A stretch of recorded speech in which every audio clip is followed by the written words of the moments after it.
इस वीडियो में हम लोग नमिता गोखले और मालाश्री लाल का लिखा हुआ साउथ एशियन लिटरेचर्स का मेन टॉपिक को डिस्कस करेंगे और इसका हिंदी समरी और एनालिसिस करेंगे। इस वीडियो का पीडीएफ आपको मेरे टेलीग्राम चैनल में मिल जाएगा और टेलीग्राम चैनल का लिंक मेरे यूट्यूब चैनल के डिस्क्रिप्शन में दिया हुआ है, वहां से क्लिक करके ज्वाइन हो सकते हैं। तो आइए शुरू करते हैं। सबसे पहले समझ लेते हैं इस एसे का फुल टाइटल है south Asian literatures beyond borders across boundaries, और ये इंडिया इंटरनेशनल सेंटर क्वार्टरली में सबसे पहली बार प्रकाशित हुआ था। विंटर 2014 से लेकर स्प्रिंग 2015 का जो क्वार्टर है उसी में वॉल्यूम 41 में ये प्रकाशित हुआ था।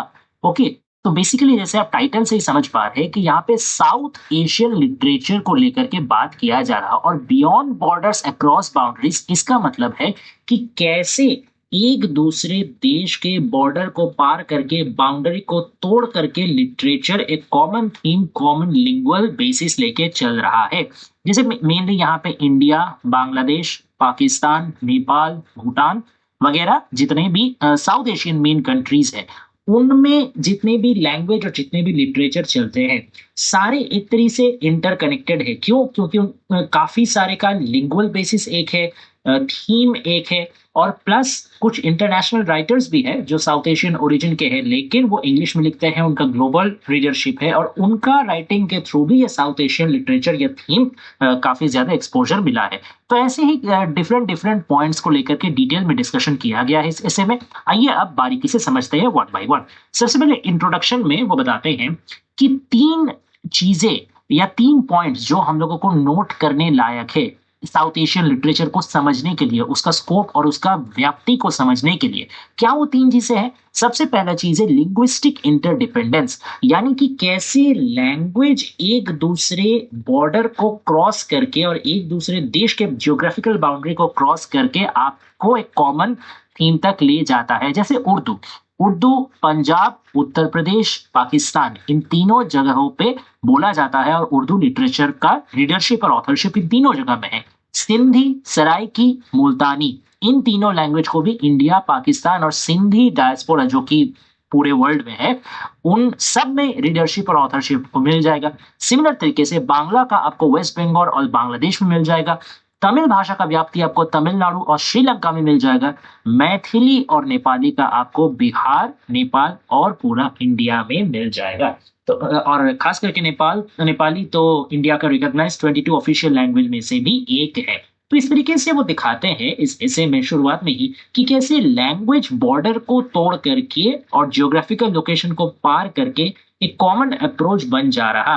ऑथर्स भी इस कॉमन लैंग्वेज बेसिस को शेयर कर रहे हैं और रीडर्स भी इस कॉमन लैंग्वेज बेसिस को शेयर कर रहे हैं। तो साउथ एशियन लिटरेचर का एक बहुत बड़ा खासियत है ये common linguistic basis. Okay, next दूसरा सबसे इंपॉर्टेंट सिरा क्या है? That is western categorization. मतलब बाकी सारे चीजों के जैसा इस साउथ एशियन लिटरेचर का स्कोप को आप वेस्टर्न कैटेगरी का हिसाब से नाप नहीं सकते हो। क्यों? क्योंकि वेस्टर्न हमेशा एक हायरार्किकल और पेडागॉजिकल मॉडल लाता है। हायरार्किकल मीन आपको लेयर बाय लेयर बेस करना कि पहले सबसे नीचे ये है, इससे ऊपर वो, इससे ऊपर वो, इस हाई रैंक से लोअर रैंक तक एक तरीके से मतलब अरेंजमेंट करना। ये है हायरार्किकल मॉडल जो वेस्ट फॉलो करता है। लेकिन साउथ एशियन लिटरेचर को आप उस तरीके का हायरार्की बेस्ड मॉडल में तोड़ नहीं सकते। जैसे और एक चीज और ये क्या करता है कि एक बाइनरी डिफरेंशिएशन क्रिएट करता है। जैसे एपिकल ये टर्म है, ये एक थॉट है, ये एक आइडिया है, इसका ऑपोजिट आइडिया है मॉडर्न। ओरल ये एक थॉट है, इसका ऑपोजिट है स्क्रिप्टेड या रिटन। इंग्लिश ये एक थॉट या ये कंसेप्ट है और इसका अपोजिट है अदर मानी इंग्लिश छोड़ करके बाकी सारे लैंग्वेज। तो इस तरीके का बाइनरी डिफरेंशिएशन और hierarchical ranking system western categorisation में या वेस्टर्न मॉडल में चलता है। लेकिन ये सूत्र या ये मॉडल साउथ एशियन लिटरेचर में एप्लीकेबल नहीं होगा। क्यों? क्योंकि इसका interlinked linguistic and cultural identity का वजह से कि साउथ एशिया में जितने भी देश है उसमें से काफी सारे एकत्रित तरीके से एक लैंग्वेज या एकत्रित तरीके से कल्चर को शेयर करते हैं। दैट इज व्हाई वो बाइनरी डिफरेंशिएशन इसमें लागू नहीं होता है। और तीसरा सिरा या तीसरा सबसे खास विषय है प्लुरैलिटी ऑफ आइडेंटिटी। बहुत इंपॉर्टेंट चीज है ये। प्लुरैलिटी ऑफ आइडेंटिटी का मतलब है कि कोई एक सिंगुलर आइडेंटिटी पे सीमित नहीं रहना। आपका एक ही टाइम पे एक से ज्यादा स्तर पे पहचान बना हुआ रहता है। Okay, based on your nation, on your language, on your culture, on your caste, on your gender. हर तरीके से ये 4-5 अलग अलग लेवल है और हर लेवल पे आपका एक अलग अलग एस्पेक्ट आता है आइडेंटिटी का, और हर आइडेंटिटी मिल के आपका एक क्या पता एक कॉन्ग्लोमरेटेड पहचान बनता है। That is called plurality of identity. ये एक हिस्टोरिकल ट्रेडिशन से भी दर्शाता है कि जैसे वो बताती है ये दोनों राइटर्स अपने एसे में कि इंडिया को हिस्टोरिकली पहले इंडीज शब्द के तौर से जाना जाता था। पोर्तुगीज और स्पेनिश सीफेरर्स इसी इंडीज नाम से जानते थे। तो इंडिया का ये जो प्लुरैलिटी ऑफ आइडेंटिटी है ये आज कोई मॉडर्न चीज नहीं है, ये पुराने जमाने से ही चला आ रहा है। और ये किस चीज से रिलेटेड है? इंडीज ये वर्ड एक्चुअली इंडस रिवर से कनेक्टेड है कि इंडस रिवर के दोनों तरफ जितने भी देश है उनको एक एकत्रित एक लिंक करना, ठीक है। और ये एक कॉलोनियल इंपैक्ट से भी जुड़ा हुआ है कि साउथ एशियन कंट्रीज, चाहे वो इंडिया, पाकिस्तान, बांग्लादेश, नेपाल, भूटान कोई भी हो, श्रीलंका कोई भी हो, सब कोई को ब्रिटिश कॉलोनिज्म या यूरोपियन कॉलोनिज्म का मार झेलना पड़ा है। तो एक कॉलोनियल इंपैक्ट के तौर पे भी ये लोग कल्चरली कनेक्ट करते हैं एक दूसरे के साथ। तो यहाँ पे भी प्लुरैलिटी ऑफ आइडेंटिटी बनता है। तो समझ में आ गया? ये 3 इंपॉर्टेंट चीजें जिसको दिमाग में रखते हुए हम लोग को आगे का डिस्कशन करना है ताकि एनालाइज हम लोग सही से कर सके। अब उसका बाद कुछ कुछ यूनिट्स में या सेक्शंस में उन्होंने अपने पूरा एसे को बांटा है, जिसमें से पहला सिग्निफिकेंट सेक्शन है सिंगुलर प्लुरैलिटी। एक ऑक्सीमोरन है कि सिंगुलर भी है और प्लूरल भी है, दोनों एक साथ कैसे हो सकता है? यहाँ सिंगुलर प्लुरैलिटी का मतलब है कि ये जो प्लुरैलिटी ऑफ आइडेंटिटी है, ये प्लुरैलिटी ऑफ सिग्निफिकेंस है, ये काफी यूनिक, ठीक है। इस तरीके का प्लुरैलिटी आपको शायद ही दुनिया का कोई और कोने में, कोई और लिंग्विस्टिक कम्युनिटी में, कोई और कल्चरल स्फीयर में देखने को मिले जो आपको साउथ एशियन लिटरेचर में देखने को मिलेगा। That is why it is called singular plurality, ठीक है। अब इसमें कुछ कुछ चीजें जो फोकस किया है राइटर्स ने, that is English influenced by other languages. Linguistic basis में चाहे आप साउथ एशियन का लिटरेचर का कोई भी लैंग्वेज ले लो, आप उर्दू ले लो, बांग्ला ले लो, हिंदी ले लो, तमिल ले लो, कुछ भी ले लो, तब कोई का साथ आपको एक इंग्लिश लैंग्वेज का ट्रांजैक्शन देखने को मिलेगा। यानी इंग्लिश लैंग्वेज में भी साउथ एशियन लिटरेचर को लिखा गया है और उसके अदर्स नेटिव लैंग्वेज में भी दिखा गया है और दोनों में ट्रांसलेट भी किया गया है। तो इंग्लिश का साथ बाकी लैंग्वेज का, साउथ एशियन लैंग्वेज का एक फ्यूजन बन गया है जो ना तो कंप्लीटली इंग्लिश जिसको आप कह सकते हैं, ना तो कंप्लीटली वेस्टर्न लिंक कह सकते हैं और ना ही उसको कंप्लीटली आप नेटिव कह सकते हैं। एक फ्यूज्ड आइडेंटिटी बन गया है, कंबाइंड एक सिग्निफिकेंस बन गया है जो इसको साउथ एशियन लिटरेचर को एक अलग ही फ्लेवर देता है। और ये भी बताया है राइटर्स ने कि literary tradition and languages collide yet coexist, यानी यहाँ अलग अलग किस्म के लैंग्वेज है, अलग अलग किस्म के लिटरेरी ट्रेडिशंस है, सब एक दूसरे से अलग है। कभी कभी इन सब में थोड़ा मतभेद भी होता है, लेकिन इसके बावजूद वो लोग एक साथ रहते हैं। और इंडियन या कहा जाए तो साउथ एशियन लिंग्विस्टिक एस्पेक्ट्स का एक कॉन्ट्राडिक्टरी नेचर है, परस्पर विपरीत धर्मी एक स्वभाव है। वो स्वभाव क्या है? आप उसके बारे में कोई भी एक गुण या कोई भी एक विशेषत्व या कोई भी एक खासियत बता दो, उसका उल्टा या उसका ऑपोजिट भी उसके लिए इक्वली लागू होगा, क्योंकि वो इतना डाइवर्स कल्चरल और इतना डाइवर्स मल्टीलिंगुअल पहचान को सिंबलाइज करता है कि कोई भी कॉन्ट्राडिक्टरी मतलब फीचर उस पर लागू हो सकता है, ठीक है। और इसमें एक बहुत इंपॉर्टेंट रिमार्क दिया है राइटर्स ने, whole is greater than sum of parts. यानी कि साउथ एशियन का अलग अलग ब्लॉक, अलग अलग लिटरेचर पकड़ के आप चलो, मान लीजिए उर्दू एक अलग ब्लॉक है, हिंदी एक अलग ब्लॉक है, बांग्ला, तमिल, ये सब अलग अलग ब्लॉक है। लैंग्वेज बेस्ड लिटरेचर अगर आप कहो या कंट्री बेस्ड लिटरेचर आप कहो, अलग अलग ब्लॉक को अगर आप जोड़ दो तो आपको कुछ एक्स्ट्रा नया मिलता है जो सिर्फ आपको उस इंडिविजुअल से नहीं मिलता था। जैसे सिर्फ आपका हिंदी लिटरेचर या सिर्फ आप उर्दू लिटरेचर से जो मिल सकता है, सबको आप मिला करके साउथ एशियन लिटरेचर पे देखो तो आपको कुछ एक्स्ट्रा मिलेगा। वो एक्स्ट्रा क्यों मिल रहा है? Because of the transaction of English and other languages, because of the transaction of multiple linguistic communities, multiple cultural communities. Okay, चलिए अब हम लोग कुछ एग्जाम्पल देखते हैं कि कौन कौन सा प्रोमिनेंट लैंग्वेज बेस्ड लिटरेचर है और उनके प्रोमिनेंट ऑथर्स कौन है जिसकी वजह से साउथ एशियन लिटरेचर को आज इतना एक्सपोजर और ग्लोबल रीडरशिप मिल रहा है। सबसे पहले उन्होंने सलमान रश्दी का मिडनाइट चिल्ड्रन, जो कि 1981 में पब्लिश हुआ था, इसको एक वाटरशेड मूवमेंट कहा है कि ये वर्क सबसे पहले एक मतलब एग्जाम्पल सेट करता है जिसकी वजह से ग्लोबल रीडरशिप का अटेंशन साउथ एशियन लिटरेचर पे जाकर के पड़ता है। और इसमें एक लिंग्विस्टिक स्टाइल उन्होंने नोट किया है, that is Urdu influence English, यानी इंग्लिश तो है लेकिन प्रॉपर वेस्टर्न इंग्लिश नहीं है, इसमें उर्दू भी इन्फ्यूज्ड है। अच्छा, अब उर्दू को लेकर के अगर बात करें तो इसमें काफी आपको मिल जाएंगे ऑथर्स जो कि इंडिया से बिलोंग करते हैं, पाकिस्तान से बिलोंग करते हैं। अगेन इनके लिखे हुए वर्क का रीडरशिप भी आपको इंडिया में भी मिल जाएगा और पाकिस्तान में भी मिल जाएगा, जैसे फैज अहमद फैजे, सदात हसन मांटो, मुंशी प्रेमचंद, राजेंद्र सिंह बेदी, कृष्ण चंद्र, इस्मत चुगताई, गुलाम अब्बास और भी बहुत सारे हैं जो इंडिया पाकिस्तान दोनों जगह से बिलोंग करते हैं और उनके रीडरशिप भी, इनके वर्क्स का रीडरशिप भी दोनों ही जगह का है।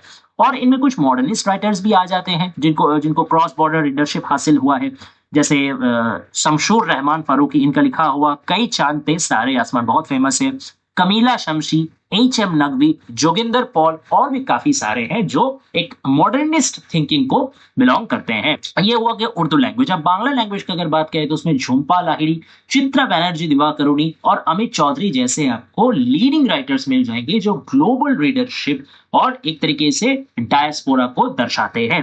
अब कुछ कुछ जो माइनर लैंग्वेज है, ठीक है, जो अब तक इग्नोर्ड होते हुए आया है, ठीक है, जिसको डायलेक्ट का दर्जा दिया गया है लेकिन एक्चुअली डायलेक्ट है नहीं, लैंग्वेज है जिसको प्रोमिनेंट लैंग्वेज नहीं माना गया है, वो भी साउथ एशियन लिटरेचर का एक हिस्सा है और वो भी उसका रिच कल्चरल हेरिडिटी का एक निदर्शन साक्ष्य बहान करता है। जैसे सिंधी, ठीक है, सिंधी आबादी संघ जो कि 1952 में कराची में हुआ था, वहां से लेकर के ये अपना इन्फ्लुएंस बढ़ाया है और इंडिया में भी इसका काफी रीडरशिप है। साहित्य अकादमी अवार्ड ने 1955 में सिंधी को भी अपना एक एलिजिबल लैंग्वेज की तरह रिकॉग्निशन दिया था। मुल्तानी भी वैसे एक लैंग्वेज है जो कि उतना प्रोमिनेंट नहीं है लेकिन उसमें भी अच्छा अच्छा लिटरेचर लिखा गया है साउथ एशियन थीम को बेस करके।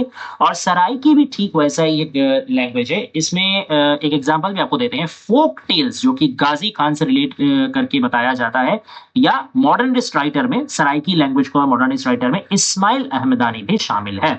अब नेपाल का अगर एग्जाम्पल देख ले तो उसमें नेपाल के महाकवि लक्ष्मी प्रसाद देवकोटा, इनका एक वर्क है मुना मदन जिसको कहा जाता है, वो ओरल फोक ट्रेडिशन का एक रिटेलिंग है, ठीक है। इसमें एक काठमांडू का मर्चेंट का कहानी बताया जाता है जो अपना नई शादी किया हुआ बीवी को छोड़ करके एक risky journey to Tibet undertake करता है। मंजूश्री थापा भी अगेन एक नेपालीज राइटर है जिनका ग्लोबल रीडरशिप हासिल हुआ है, वो इंग्लिश में भी लिखती है। और तो ये दोनों क्या हो गया, ये दोनों आपका ग्लोबल रीडरशिप हो गया। अब कुछ कुछ जो नेपाली में भी लिखती है, इंग्लिश में भी लिखते हैं, और कुछ मॉडर्निस्ट राइटर जो नेपाली और इंग्लिश दोनों लैंग्वेज का एक ट्रांजैक्शन को दर्शाते हैं, दैट वो हुए प्रज्वल पाराजुली, इनका लिखा हुआ द गुरखास डॉटर काफी फेमस है, और नारायण वाइगले, ये तो मतलब बेस्ट सेलर राइटर है नेपालीज के, इनका लिखा हुआ द पलाप सकाफी, ये भी काफी फेमस है। भूटान में एक नजर अगर आप हमें तो आपको मिलेगा इंग्लिश और जोंगखा, ये दोनों भाषा का म्यूचुअल ट्रांजैक्शन। 1960 से ही भूटान का नेशनल लैंग्वेज का दर्जा मिला हुआ है जोंगखा को, और इसमें कुछ कुछ जो खास लिटरेरी ट्रेडिशन आपको देखने को मिलेगा, दैट इज एपिक ऑफ गिजार का रिटेलिंग।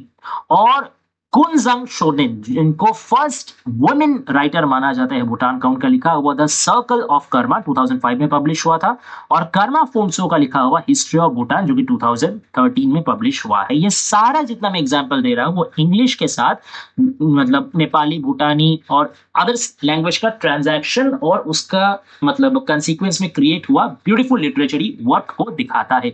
श्रीलंका का एग्जाम्पल अगर मैं ले लूं तो चेरन का लिखा हुआ poetry collection in a time of burning, या फिर नाओमी मुनाविरा का लिखा हुआ fiction island of thousand mirrors, okay, या शेहन करुणतिलक का लिखा हुआ नॉवेल चाइनामैन, ये सब आप ले सकते हैं एक इंग्लिश प्लस श्रीलंकन एक मतलब कॉन्फ्लुएंस का हिसाब से। पाली, सिंहला और तमिल, ये तीनों लिटरेचर का कोएग्जिस्टेंस आपको श्रीलंका में दिखेगा, लेकिन ये हमेशा पीसफुल नहीं है क्योंकि दोनों में मतलब ये तीनों लैंग्वेज में और लिंग्विस्टिक कम्युनिटी में कल्चरल और इंटरनल के बीच बीच में थोड़ा सा मतलब प्रॉब्लम भी होता रहता है, लेकिन फिर भी आपको तीनों का कोएग्जिस्टेंस मिल जाएगा। और ऑब्वियसली इंटरनेशनल रीडरशिप वाला श्रीलंकन ऑथर भी आपको ढेर सारे मिलेंगे जिसमें रोमेश कुनसेकरा है, माइकल ओंडाडजे है और भी काफी सारे हैं। बांग्लादेश में अगर नजर फिराए तो उसमें भी आपको डाइवर्स जॉनरा में काम करते हुए काफी सारे ऑथर्स एंड राइटर्स मिल जाएंगे। जैसे फिक्शन का बात करें तो सलीना हुसैन, ड्रामा का बात करें तो नाट्य गुरु नूरुल मोमिन, जिन्होंने एवोगार्ड थिएटर टेक्निक लाया है, एक तरीके से बांग्लादेशी थिएटर को रिवाइटलाइज किया है। रिजवाना चौधरी बानिया, जिन संगीतकार में काफी जाना पहचाना नाम माना जाता है और वो नजरुल और टैगोर से काफी इन्फ्लुएंस है।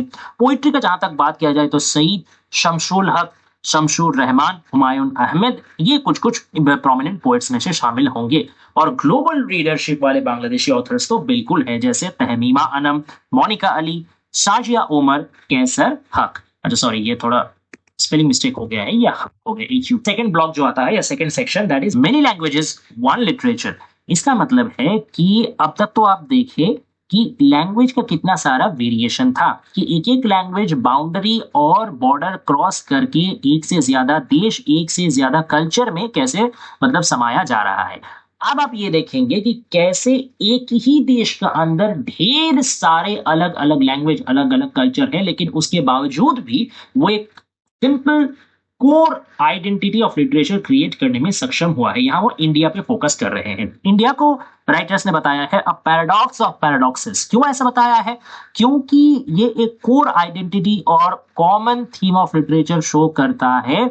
इसका इस फैक्ट का बावजूद कि उसके पास वैरायटी है ढेर सारा, 22 national language, 122 regional language, 4 classical language, 1726 मातृभाषा और काउंटलेस डायलेक्ट। इतना सारा लिंग्विस्टिक एंड कल्चरल वैरायटी होने के बावजूद कुछ कुछ कोर थीम या कोर क्या कहें फीचर आपको मिल जाएगा इंडियन लिटरेचर में, जो इंडियननेस को दिखाता है, या आप साउथ एशियन थीम से भी उसको कनेक्ट कर सकते हैं। अच्छा, इसमें कुछ कुछ लैंग्वेजेस है जिसमें आपको कंटेम्प्रेरी और क्लासिक दोनों में महारत हासिल करने वाले ऑथर मिल जाएंगे, कि क्लासिकल भी बहुत बढ़िया बढ़िया एग्जाम्पल है और कंटेम्प्रेरी भी अच्छा खासा लिटरेरी वॉल्यूम है, जैसे हिंदी, बांग्ला, तमिल, मलयालम, कन्नड़ा, मराठी, ओडिया, असमिया, पंजाबी, गुजराती, भोजपुरी, उर्दू, इंग्लिश। इंग्लिश का बात मैं इसलिए कर रहा हूं क्योंकि काफी सारे इंडियन राइटर्स इंग्लिश के थ्रू भी लिखते हैं, और कुछ नॉर्थ ईस्टर्न राइटर्स का तो फर्स्ट लैंग्वेज ही इंग्लिश है, जैसे रॉबिन एस इंगैंगोम, ममंग डई या टेम्सुला ओ। Okay, novel. अब नॉवेल एक ऐसा जॉनरा है जहां पे आपको एक इंडियन कॉमन थीम का ट्रीटमेंट होता हुआ दिखेगा। यहाँ लैंग्वेज अलग अलग हो सकते हैं, ऑथर अलग अलग कल्चरल बैकग्राउंड से बिलोंग कर सकते हैं, लेकिन वो एक कॉमन सोशियो पॉलिटिकल थीम लेके आपको नॉवेल में ट्रीटमेंट करते हुए देखेंगे। जिसमें फर्स्ट इंडियन नॉवेल इंदुलेखा 1889 में चंदू मेनन द्वारा लिखा गया था, वो मलयालम कम्युनिटी से बिलोंग करते हैं। हिंदी में कुछ प्रख्यात नॉवेलिस्ट में शुमार होंगे श्रीलाल शुक्ला, उदय प्रकाश, अलका सरावगी। बांग्ला में महाश्वेता देवी, सुनील गंगोपाध्याय। तमिल में अंबई, शिव शंकरी, सलमा, बामा, चारू निवेदिता, शिवकामी और अशोक मित्रन। कन्नड़ में तो बहुत फेमस, आप सब लोग उनका नाम सुने होंगे, UR अनंतमूर्ति। और मलयालम में NT वासुदेवन नायर। ये सारे क्या है कि नॉवेल को एक नया स्तर पे लेकर के गए हैं। और क्या चीज है इंडिया में जो आपको लिटरेचर को एक कॉमन थीम से कनेक्ट करता है? सबसे बड़ा फैक्टर है 2 epics, that is Ramayana and Mahabharata. ये दोनों एपिक का असर पूरा भारत में इतना ज्यादा है कि चाहे आप कोई भी रीजन में चल जाओ, कोई भी लैंग्वेज स्पीकिंग कम्युनिटी के पास चल जाओ, ये दोनों एपिक का इन्फ्लुएंस आपको हर जगह थोड़ा बहुत देखने को मिल ही जाएगा। इसका प्रमाण है कि काफी सारे रीजनल वेरिएशन है रामायण और महाभारत के, खास करके रामायण के, और एडेप्टेशंस भी काफी सारे हुए हैं इन दोनों एपिक्स के। Okay, next third important common theme है मिथोलॉजी। मिथोलॉजी एक बहुत फेमस कॉमन टॉपिक है इंडियन लिटरेचर में, और खास करके इसका न्यू मॉडर्निस्ट अवतार, यानी मिथोलॉजी को मॉडर्न डे का हिसाब से रिटेलिंग किया जा रहा है। इसका कुछ कुछ आपको बहुत फेमस एग्जांपल में बताता हूं, जैसे द पैलेस ऑफ इल्यूशंस 2001 में पब्लिश हुआ था चित्रा बनर्जी दिवाकरुणी द्वारा। रामायण सीरीज जो 2003 से 6 तक चला था अशोक बैंकर द्वारा। बहुत famous record breaking the immortals of Meluha 2010 में पब्लिश हुआ था अमीश त्रिपाठी द्वारा।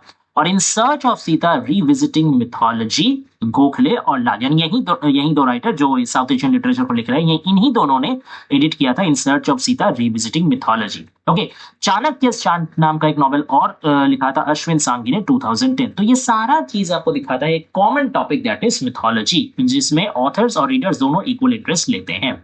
अब कुछ कुछ और ग्रुप ऑफ लिटरेचर है जो इंडिया में कॉमन है, despite the difference of language, difference of culture, the themes are common which are, ये दर्शाते हैं कि इंडियन लिटरेचर का और क्या क्या शाखाएं या और क्या क्या ब्रांचेस है, जैसे ट्राइबल लिटरेचर, ओरल फोक ट्रेडिशन, नेटिव स्टोरी टेलिंग और मार्जिनलाइज लिटरेचर। मार्जिनलाइज लिटरेचर यानी जो लिटरेचर या जो समाज का जो सेक्शन का था, जिसका मतलब दुख हो सुख हो, जिसका जीवन कहानी हो, वो फोकस में नहीं आया।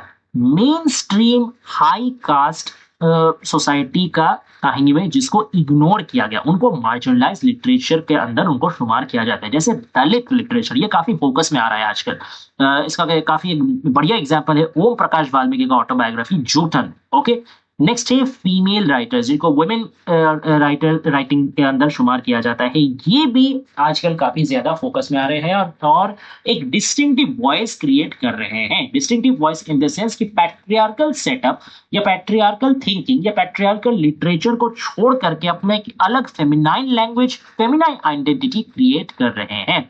और LGBTQ राइटिंग भी इसके अंदर आ जाएगा। ये भी एक काफी नया ब्रांच है, लेकिन उभरता हुआ ब्रांच है। इसमें भी धीरे धीरे करके मतलब इंडियन राइटिंग्स आना शुरू कर रहे हैं, जिसमें ऑटोबायोग्राफिकल राइटिंग्स भी है और कुछ डॉक्यूमेंटरीज भी शामिल है। सबसे फेमस कुछ उदाहरण मैं आपको देता हूँ। ए रेवती का लिखा हुआ the truth about me, hijra life story, जो 2010 में पब्लिश हुआ था। And our lives our words, telling Aravani life stories, ये भी 2012 में पब्लिश हुआ था। नेक्स्ट थर्ड ब्लॉक में हम लोग आ जाते हैं, थर्ड सेक्शन जिसका नाम दिया है कल्चर एंड कनेक्टिविटी। नाम से ही आप समझ पा रहे हैं कि कल्चर कैसे कनेक्शन का काम करता है साउथ एशियन कंट्रीज में। यहाँ पे एक हिस्टोरिकल चीज वो नोटिस किया है दोनों राइटर्स मिलकर कि पहले संस्कृत को एलीट लैंग्वेज का दर्जा दिया जाता था, उसके बाद सारे लोकल लैंग्वेज आते थे। आज भी वही सेम डिवीजन है, बस संस्कृत का जगह वो एलीट लैंग्वेज का जगह कौन ले लिया है? इंग्लिश।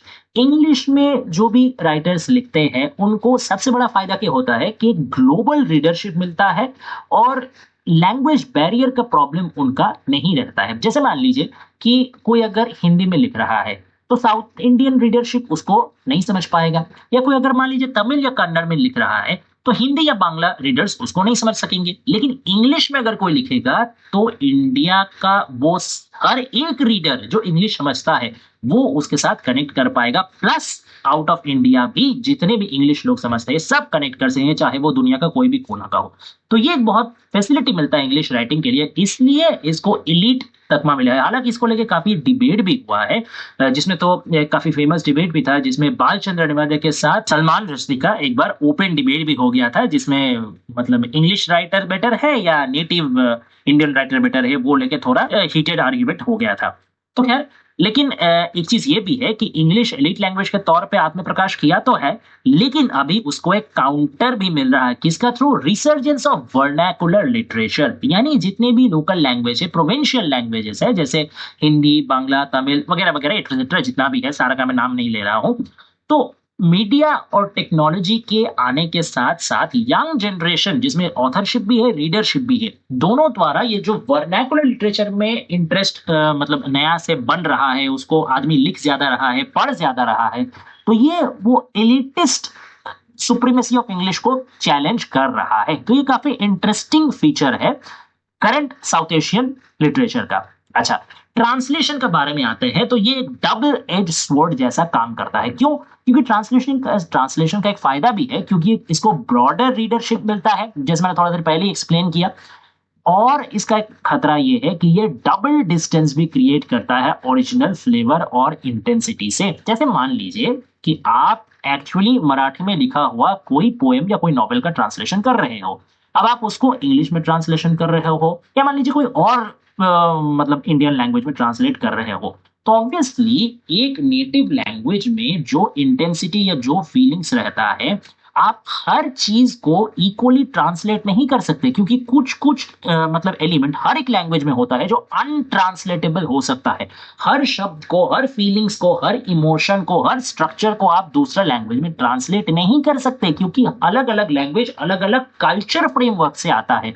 हर इमोशन हर कल्चर फ्रेमवर्क में आपको इक्वल तरीके से मैनिफेस्ट नहीं मिलेगा। तो ये भी होता है कि ट्रांसलेशन से थोड़ा ओरिजिनल मीनिंग का डिस्टॉर्शन भी होता है, लेकिन कुछ किया नहीं जा सकता क्योंकि ट्रांसलेशन जरूरी भी है। ट्रांसलेशन को ज्यादा इफेक्टिव अगर करना हो तो वो नॉर्मल किसी का भी बस का बात नहीं, क्योंकि इसके लिए जो दोनों लैंग्वेज के साथ आप डील कर रहे हैं, दोनों लैंग्वेज का ही कल्चरल, हिस्टोरिकल और लिंग्विस्टिक तीनों बारे में मतलब डेप्थ इन डेप्थ नॉलेज होना जरूरी है। ओके, नेक्स्ट एक फीचर और आता है कि इंटरनेशनल राइटर कम्युनिटी। जैसे मैंने पहले ही बोला कि जो हर एक लैंग्वेज, चाहे हिंदी हो कि बांग्ला हो कि उर्दू हो, सब में कुछ ग्लोबल ऑथर्स है जिनका इंग्लिश में मतलब जिनका लिखा हुआ चीज तो इंग्लिश में होता है ताकि उसका ग्लोबल रीडरशिप मिलता है, लेकिन उसमें थीम आपको इंडियन या साउथ एशियन मिल जाएगा। क्या क्या थीम मिलेंगे? Migration, diaspora, transcultural experience और हाइब्रिड आइडेंटिटी, यानी एक कल्चर से दूसरा कल्चर में जाके रहना, ईस्टर्न कल्चर से या एशियन कल्चर से वेस्टर्न कल्चर, यूरोपियन कल्चर में शिफ्ट करना,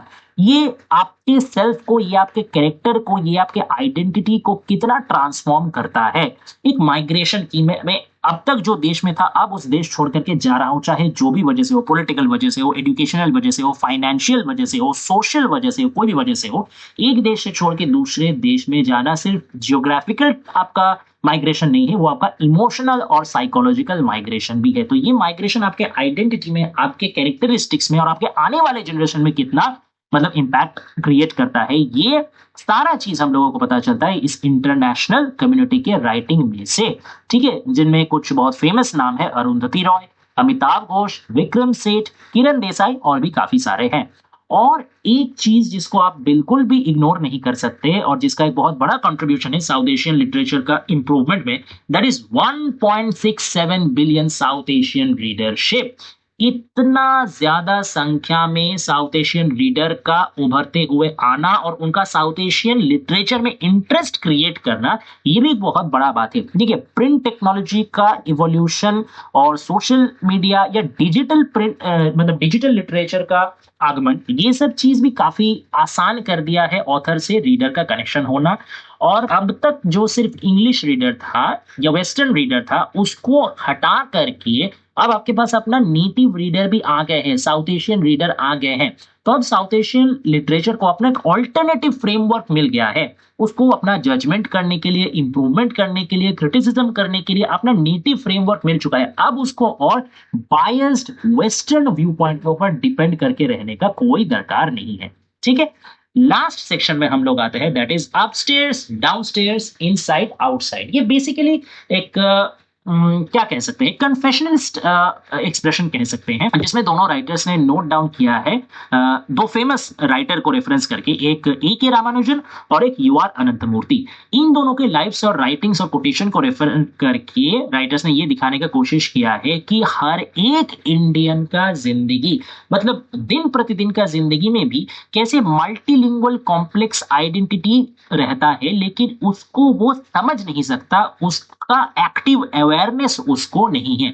अगर इस चीज का एक्टिव अवेयरनेस को वो रियलाइज कर ले, इसको वो अपने अंदर इंटरनलाइज कर सके, तो फिर साउथ एशियन लिटरेचर का इंपॉर्टेंस या ट्रांस कल्चरल लिटरेचर का इंपॉर्टेंस और भी ज्यादा इफेक्टिवली हम लोग समझ सकेंगे।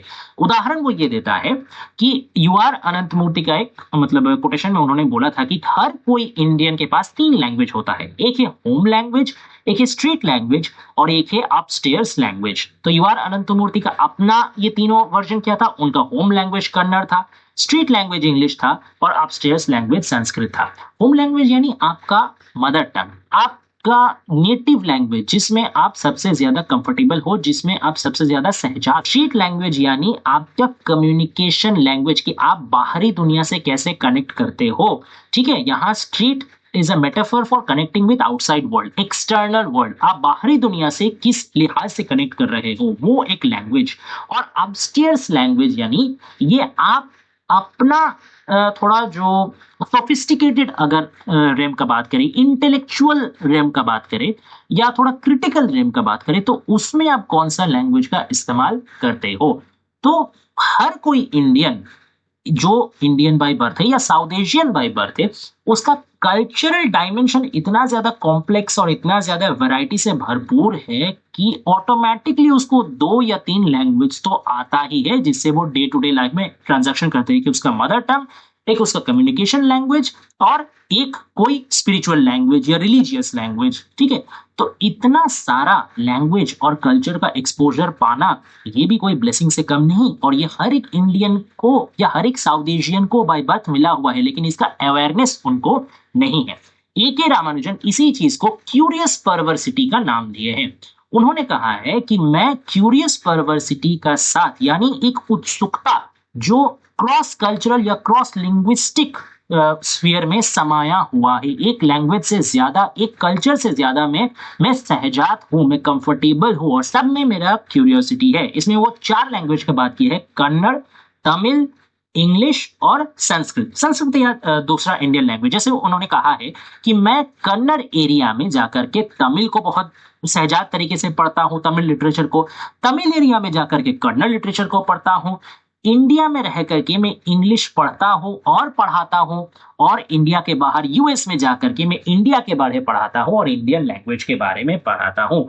तो अलग अलग जगह में जाकर के अलग अलग लैंग्वेज या अलग अलग कल्चर के साथ एक कोएग्जिस्टेंस, ये ए के रामानुजन का यूनिक फीचर है, जो कि सिर्फ ए के रामानुजन के नहीं है, जो कि हर एक इंडियन का ही है। बस अनंतमूर्ति और रामानुजन ने ये चीज रियलाइज किया है और इसको एक्टिवली एग्जीक्यूट किया है, और बाकी हम लोग इसके बारे में इग्नोरेंट है और इसको एक्टिवली एग्जीक्यूट नहीं कर रहे हैं। अगर करेंगे तो हम लोग भी अपना फुल पोटेंशियल में कल्चरल और लिंग्विस्टिक मल्टी डायमेंशनलिटी का बेनिफिट उठा सकेंगे। हम लोग और ज्यादा लिबरल माइंडसेट का हो सकेंगे और ज्यादा एनरिच्ड हो सकेंगे। ओके, और ये हो भी रहा है। कैसे हो रहा है, जिसका सबसे बड़ा प्रैक्टिकल एग्जांपल है लिटरेरी फेस्टिवल्स। आप इसको बुक फेयर कह लीजिए या लिटरेचर फेस्टिवल कह लीजिए, लैंग्वेज फेस्टिवल कह लीजिए, कोई भी नाम से आप पुकार लीजिए। ये जो एक जगह में, एक छत के नीचे, एक ग्राउंड में different types of language, different types of authors, different types of culture और लिटरेचर का एक साथ आना, ऑथर्स मिल रहे हैं रीडर से, रीडर्स मिल रहे हैं ऑथर से, ठीक है, रीडर्स दूसरे कल्चर के रीडर्स के साथ मिल रहे हैं। तो ये जो ट्रांजैक्शन हो रहा है, ये अपने आप में बहुत इंकरेजिंग बात है। इसमें राइटर्स ने उल्लेख किया है जयपुर लिटरेचर फेस्टिवल का, जो दुनिया का सबसे बड़ा फ्री लिटरेचर फेस्टिवल है, और साउथ एशिया में ही पिछला दशक में लगभग 70 लिटरेचर फेस्टिवल का इंट्रोडक्शन हुआ है, जिसका मेन कंडक्शन पॉइंट है लाहौर, कराची, काठमांडू, थिम्फू, गल्ले, यांगन, मुंबई, कोलकाता, बेंगलुरु और भी काफी सारे जगह। ये कह करके फाइनल स्टेटमेंट के साथ ये बहुत बड़ा और इंपॉर्टेंट ऐसे को कंक्लूड करते हैं राइटर्स की butchering and hounding of writers and thinkers, यानी जो राइटर और थिंकर जो आजकल लिबरलिटी का बात कर रहे हैं, क्रॉस कल्चरल इंटरचेंज का बात कर रहे हैं, डिफरेंट लैंग्वेज और डिफरेंट कल्चर के बीच में एक सहावस्थान का बात कर रहे हैं, मेल जोल का बात कर रहे हैं, उन लोगों को मारा जा रहा, उन लोगों को टारगेट किया जा रहा, उन लोगों को क्रिटिसाइज किया जा रहा, उन लोगों को कॉर्नर साइड किया जा रहा। तो ये जो टेंडेंसी है, ये नेगेटिव टेंडेंसी है। लेकिन अच्छा बात है, खुशी का बात यह है कि इस टेंडेंसी को काउंटर करने वाला एक दूसरा टेंडेंसी भी आया है, और वो क्या है? That is the emergence of new interest, action and awareness. और ये नया इंटरेस्ट, एक्शन और अवेयरनेस किसका तरफ से आ रहा है? मॉडर्न जनरेशन के तरफ से आ रहा है, जिसमें साथ दे रहा है वॉसिफेरस सोशल मीडिया, सोशल मीडिया में एक्सपोजर, डिजिटल मीडिया का एक्सपोजर के सहित, और ये लिटरेचर फेस्टिवल और भी नए जमाने के तकनीक, जैसे आप पॉडकास्ट मान लीजिए, ठीक है, स्टोरी मान लीजिए, इसमें आप देखेंगे कि मॉडर्न जनरेशन में भी काफी सारा पॉडकास्ट आपको मिल जाएगा, जिसमें डिफरेंट कल्चर के, डिफरेंट फील्ड के प्रोफेशनल को, डिफरेंट लैंग्वेज के प्रोफेशनल को एक साथ लेके आके दोनों में आइडिया एक्सचेंज किया जा रहा है। तो ये सब कौन कर रही है? मॉडर्न जनरेशन ही कर रहा है, और ये एक तरीके से एनकरेजमेंट का बात है, ये आशा का बात है, ये होप का बात है कि विद्वेष को छोड़ के एकता के तरफ ये आने का एक प्रयास, क्रिएशन, लिटरेचर और लैंग्वेज और कल्चर का सम्मेलन का थ्रू एक एनरिचमेंट जो सबको मिलना चाहिए। यही सबसे बड़ा आशा का बात है, सबसे बड़ा पॉजिटिव बात है साउथ एशियन लिटरेचर का। ठीक है, तो यही था पूरा एशे। आशा करते हैं आपको समझ में आया होगा। अगर वीडियो अच्छा लगे तो लाइक शेयर सब्सक्राइब कर दीजिएगा। कोई और भी टॉपिक में वीडियो चाहिए तो कमेंट डाउन कर दीजिएगा, हम लोग जल्दी इसमें वीडियो बना देंगे। Thanks for watching guys, please